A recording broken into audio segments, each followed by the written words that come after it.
Hello viewers, আসসালামু আলাইকুম। কেমন আছেন সবাই? আশা করি সবাই অনেক ভালো আছেন, সুস্থ আছেন। তো আজকে এমন একটা রেসিপি নিয়ে আসলাম আমি আপনাদের জন্য, যেটা না হলে আমাদের ঈদই হয় না। ঈদের দিনে মাস্ট এই রেসিপিটা লাগবেই।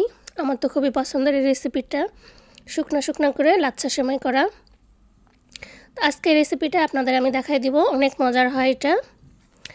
এটা আমাদের বাসায় করলে তো ঈদের দিন সব গেস্টরা যখন আসে বা বাসার সবাই খুব পছন্দ করে। তো চলেন আমি কিভাবে রেসিপিটা করি প্রথম থেকে আপনাদের দেখাই দিই। আমি আজকে নিয়ে নিলাম প্রাণের লাচ্ছা সেমাইটা। যার কাছে যেটা অ্যাভেলেবল থাকবে সেটা দিয়ে করতে পারেন। এখানে একটা প্যাকেটে 200 গ্রাম করে আছে। আমি একটা প্যাকেট আর একটা প্যাকেটের অর্ধেক নিয়ে নেব।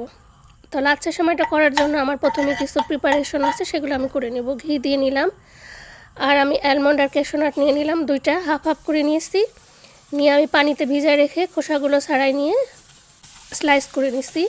এখানে একটু পরিমাণে বেশি আসছে, আমি পুরাটা ইউজ করব না, আমি পরে মেপে ইউজ করব। একটু ভেজে নিলাম এগুলো হালকা করে, খুব বেশি কড়া করতে হবে না, হালকা করে একটু ভেজে নিলাম। তারপরে আবার অল্প একটু ঘি দিয়ে আমি এখানে কিছুটা কিশমিশ ভেজে নিব।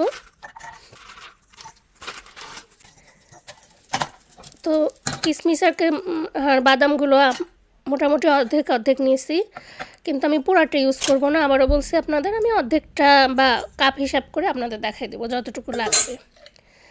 এরপরে আর একটা স্টেপে আমি এখানে একটু ঘিটা একটু বেশি দিয়ে দিলাম, 2 টেবিল স্পুন মতো। আর আমি এখানে কুড়ানো কিছু নারিকেল দিয়ে দিলাম। এটার মধ্যে নারিকেলটা দিলে অনেক মজা হয়।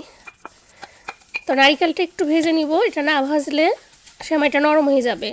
তো এই জন্য নারিকেলটা এমনভাবে ভেজে নিব যাতে নারিকেলটা একদম ড্রাই হয়ে যায়। তো হাত দিয়ে দেখলে বুঝবেন যে বেশ অয়েলি অয়েলি হয়ে গেছে, তখনই নামাই ফেলতে। আবার কালারটা চলে আসছে, দেখেন ফ্রাই হয়ে গেছে। তো আমি এরপরে আসব সেমাই রান্নাতে। তো আবারও ঘি দিয়ে দিলাম। আসলে এই খাবারগুলোতে বিশেষ করে একটু ঘিয়ের পরিমাণটা একটু বেশিই লাগে, আর ভাজা গুঁড়ো করতে গেলে অল্প অল্প করে একটু বারে বারে ঘি দেওয়া লাগছে। এখানে আমি তেজপাতা, এলাচ আর দারচিনি দিয়ে দিলাম, এটুকুই মশলা। একটুখানি তেলের পুরে নেড়ে চেড়ে নিয়ে এখানে আমি সেমাইটা দিয়ে দেবো। এখন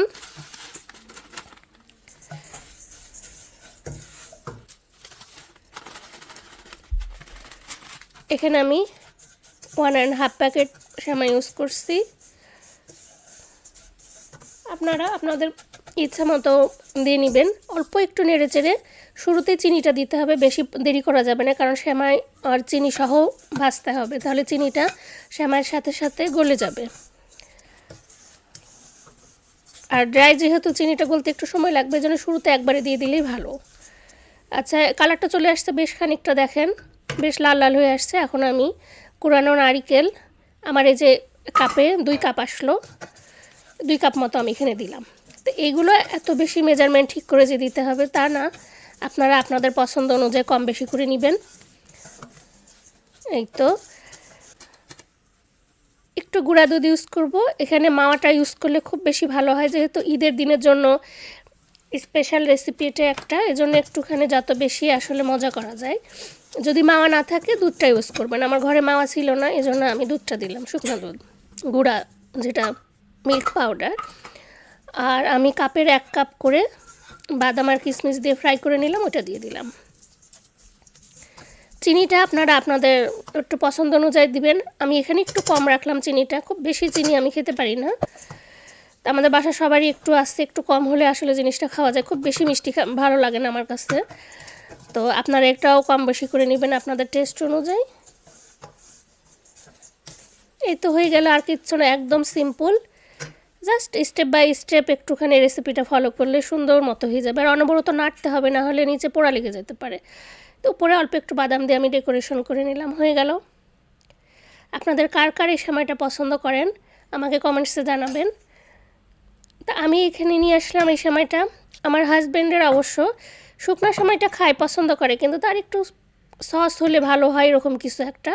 তো ঘরে আমি তো এর আগে বলছি আপনাদের, সবসময় আমি ডিপে একটু দুধ জাল দিয়ে রাখি। তো সেই দিনই আমি একটু দুধ জাল করছিলাম খুব ঘন করে, যেমন 1 কেজি দুধ হাফ কেজি করে ফেলছি এইরকম ঘনত্ব। আর এখানে আমি যে বাদামগুলো ভেজে নিয়েছি, এই বাদাম আর দুধের ভিতরে অনেক মোটা মোটা সর ছিল, সেইগুলো আছে এখানে। আর কনডেন্স মিল্ক দিয়েছি, আর কোনো চিনি ইউজ করিনি আমি এখানে।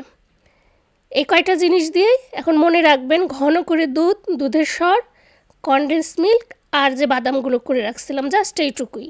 আমি ওই শুকনো সেমাইয়ের উপরে দিয়ে দিলাম আর একটু বাদাম আর কিশমিশ দিয়ে ডেকোরেশন করে দিলাম। এইটা খাইলে আমার হাজব্যান্ড তো পাগল হয়ে যায়, আমারও ভালো লাগে। আপনার লাচ্ছা সেমাইটা এরকম মশমশা থাকবে আর উপরে একটুখানি ক্রিমও ইউজ করতে পারেন, ভালো কথা। আপনারা যে ফুল ফ্যাট যে ক্রিমগুলো আছে ওটাও ইউজ করতে পারেন, ওটাও ভালো লাগে এর উপরে দিয়ে। তো আমি আবার ঘন দুধের উপরে তো আর কিছু নাই, তার একটু মিষ্টি করার জন্য একটু কনডেন্স মিল্ক অল্প করে দিয়েছি এর মধ্যে। এই তো হয়ে গেল। আপনারা একবার অবশ্যই ট্রাই করে দেখবেন, আর রেসিপিটা ভালো লাগলে একটা শেয়ার করে দিবেন, লাইক কমেন্টস অবশ্যই করবেন। আর যারা এখনও সাবস্ক্রাইব করেননি আমার পেজটাতে সাবস্ক্রাইব করে দিবেন। আর যারা ফেসবুক পেজ থেকে দেখছেন আমার পেজটাকে ফলো করে দিয়ে আমার পাশেই থাকবেন। এতক্ষণ ধৈর্য ধরে দেখার জন্য সবাইকে অসংখ্য ধন্যবাদ। আল্লাহ হাফেজ।